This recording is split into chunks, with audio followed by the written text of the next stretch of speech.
Hello everybody, welcome back to Screen Stars. I'm here today to bring you my review for the 2021 Western horror Skinwalker, a film that is written and directed by Robert Conway and it stars Eva Hamilton, Cameron Kotecki, Dan Higgins and Daniel Link.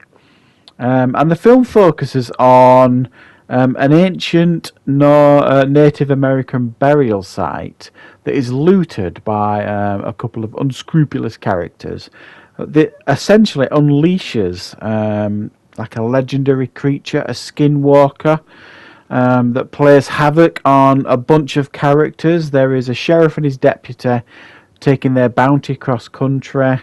There is a gang of people chasing them that includes the husband of the person they've picked up, and there's also like a site where there's some women and their husband. All these stories are kind of interlinked, and they essentially have to fend off this ancient spirit. Right, what are my thoughts on Skinwalker? Well, I actually quite like horror westerns. I think that when they're done properly, they can be really, really good. I love like Bone Tomahawk and things like that. And the idea and the concept here is pretty good. However, the creature that they're focusing on here, this Skinwalker, kind of doesn't make sense, and the film doesn't follow its own rules as well to some degree.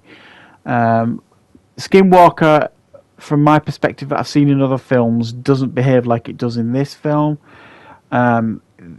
It's almost a zombie film, this film, to some degree. There is, like I say, when they take this like necklace or whatever from this ancient burial site, these two guys, that triggers a chain of events. And they get kind of taken over by this spirit that pretty much turns them into zombies. And if you get bitten or scratched by this zombified creature, you are then infected and it passes on to you, and so on and so forth. So this entity kind of makes its way through the cast really in this film. All these characters doing these different things. They're all in like the same vicinity. So you like I say, you've got the sheriff and this deputy taking Eva Hamilton's character Maisie, like to claim the bounty on her basically, and her gang, which has her husband in it, is chasing them. And then you've got these two guys that pick this ancient burial site necklace up.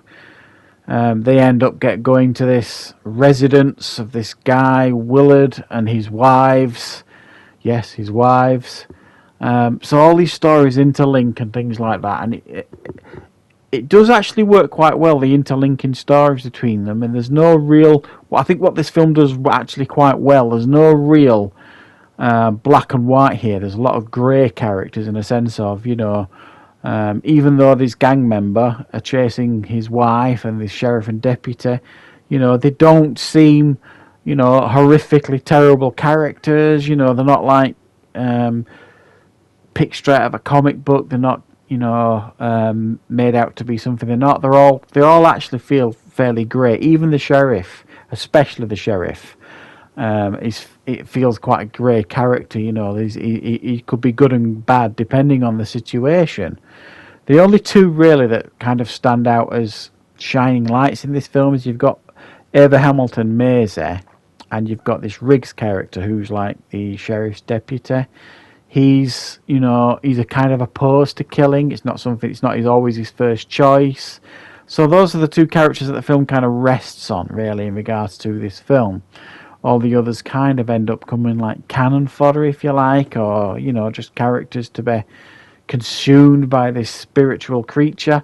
And that again is an issue with this film, is you're not really understanding why this, so as they keep calling it a skinwalker, even though you don't recognise it as a skinwalker, is doing the things it's doing, especially to people who didn't even touch this amulet that was taken from this burial site. They got nothing to do with it. You could understand this spirit targeting those that directly tried to steal it, or even anybody that's handled it, but there are quite a few in this film that didn't even touch it or even know it exists, that get targeted by this spirit. And it just doesn't make an awful lot of sense. It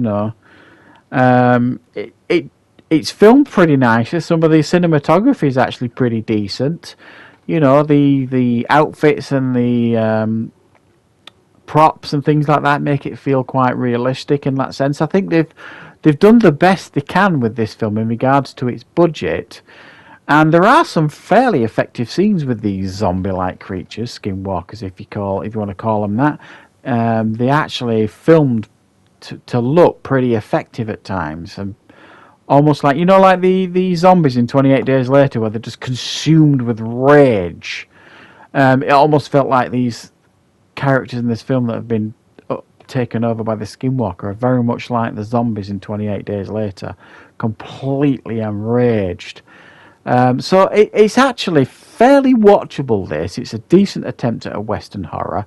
Doesn't always follow its own rules, and by that I mean some people it might take them a whole day to turn if they've been scratched by one of these things, and another person it might be an hour when they turn. So it doesn't always follow its own rules, if you like the film, but I actually didn't mind this one. It's actually fairly watchable, which is why I'm going to give it a 5 out of 10. So yeah, that's my review for Skinwalker. If you like horror westerns, there's some decent ideas going in this one. So thanks for watching, everybody. I hope you enjoyed the review. I hope you found it useful. I'll be back with plenty more content on the channel very, very soon.